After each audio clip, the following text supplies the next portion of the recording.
G'day everybody, my name is Lowell and welcome to the channel. So we've always heard about the Great Lakes in America, so we're going to do a little video on it, so delve a little bit into it. So what's so great about the Great Lakes? So let's jump in, let's have a look at this one.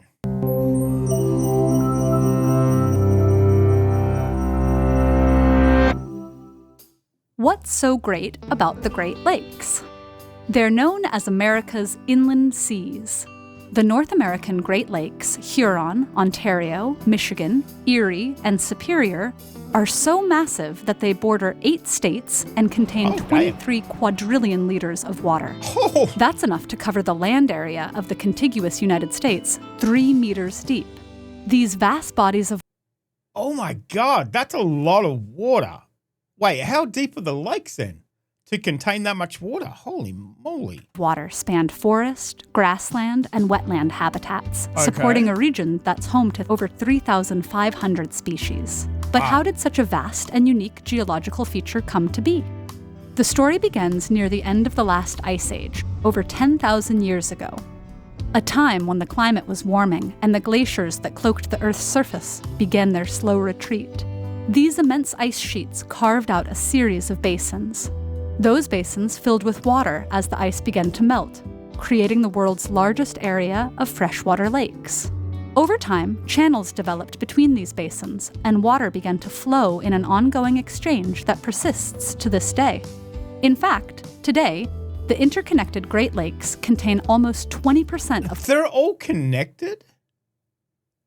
Ah, I thought they were just like near each other. I didn't realize they were connected. Oh, okay. In fact, today, the interconnected Great Lakes contain almost 20% of the world's supply of fresh surface water.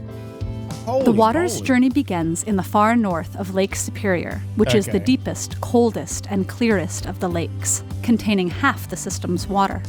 Lake Superior sinks to depths of 406 meters, creating a unique and diverse ecosystem that includes more than 80 fish species.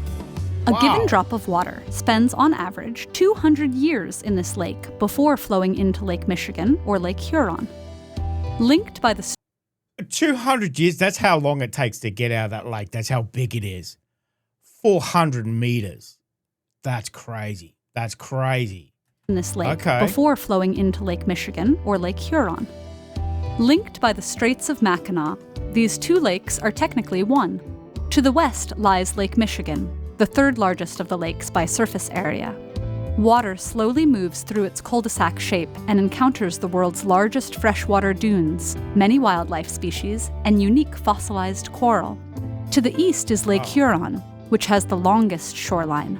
It's sparsely populated but heavily forested, including 7,000-year-old petrified trees. Below them, water continues to flow southeastwards, from Lake Huron into Lake Erie.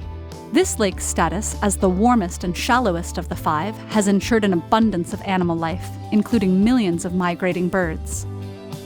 Finally, the water reaches its last stop by dramatically plunging more than 50 meters down the thundering Niagara Falls into Lake Ontario, the smallest lake. Whoa. So the Great Lakes is what feeds Niagara? Oh. See, I didn't know that. Okay. Wait, 50 meters down the thundering Niagara Falls into Lake Ontario, the smallest lake by surface area. From there, some of this well-traveled water enters the St. Lawrence River, eventually reaching the Atlantic Ocean. In addition to being a natural wonder, the perpetually flowing Great Lakes bring us multiple benefits. They provide natural water filtration, flood control, and nutrient cycling. By moving water across more than 3,200 kilometers, the Great Lakes also provide drinking water for upward of 40 million people and 212 billion liters a day for the industries and farms that line their banks. Billion liters a day. 212 billion liters a day for the industries and farms that line their banks. But our dependence on the system is having a range of negative impacts, too.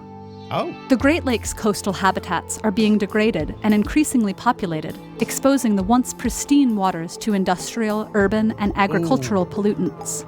Because less than 1% of the water leaves the lake system annually, decades-old pollutants still lurk in its waters. Humans have also inadvertently introduced more than 100 non-native and invasive species into the lakes, such as zebra and quagga mussels, and sea lampreys that have decimated some indigenous fish populations. On a larger scale, climate change is causing the waters to warm, thus reducing water levels and changing the distribution of aquatic... Bloody humans, I tell you, we are the worst. We are the worst. Bloody hell. Is causing the waters to warm, thus reducing water levels and changing the distribution of aquatic life. Luckily, in recent years, governments have started to recognize the immense value of this natural resource. Partnerships between the United States and Canada are underway to reduce pollution, protect coastal habitats, and halt the spread of invasive species. Oh, good. Protecting something as massive as the Great Lakes system will require the collaboration of many organizations, but the effort is critical if we can preserve the wonder of this flowing inland sea. Now, that has actually just piqued my interest now. Now I've got to find out more about these Great Lakes. You know, we've heard of it, you know, the lake effect as well on the weather. You know, you kind of like, yeah, okay, the big lakes, whatever, but they're massive. They're like 20% of the world's drinking, you know, fresh water, I should say. I didn't know it fed into Niagara Falls and it's out to the ocean. They're all actually connected. It's like, oh, okay. I got to do more videos on the Great Lakes, inland seas, basically. You know, you might as well call them that. That's very interesting. That's very interesting. A lot of information. Obviously, you know, it's only shallow. We've only just started to scratch the surface. You know, we're only just delving below the waves, you know, so to speak. So, yeah, we got to do more videos about the Great Lakes. So if you know any, let me know in the comment section, guys. Let me know if you enjoyed this. That was very informative, but kind of makes me want to learn a lot more about them. So let me know if you enjoyed that. Thank you very much for joining me today. Make sure you stay safe, and I will definitely see you in the next reaction video. Oh, you're still here? You want more content? Why don't you check out my Patreon down here? You'll get plenty more content and some exclusive videos over there too. If not, why not check out this one over here?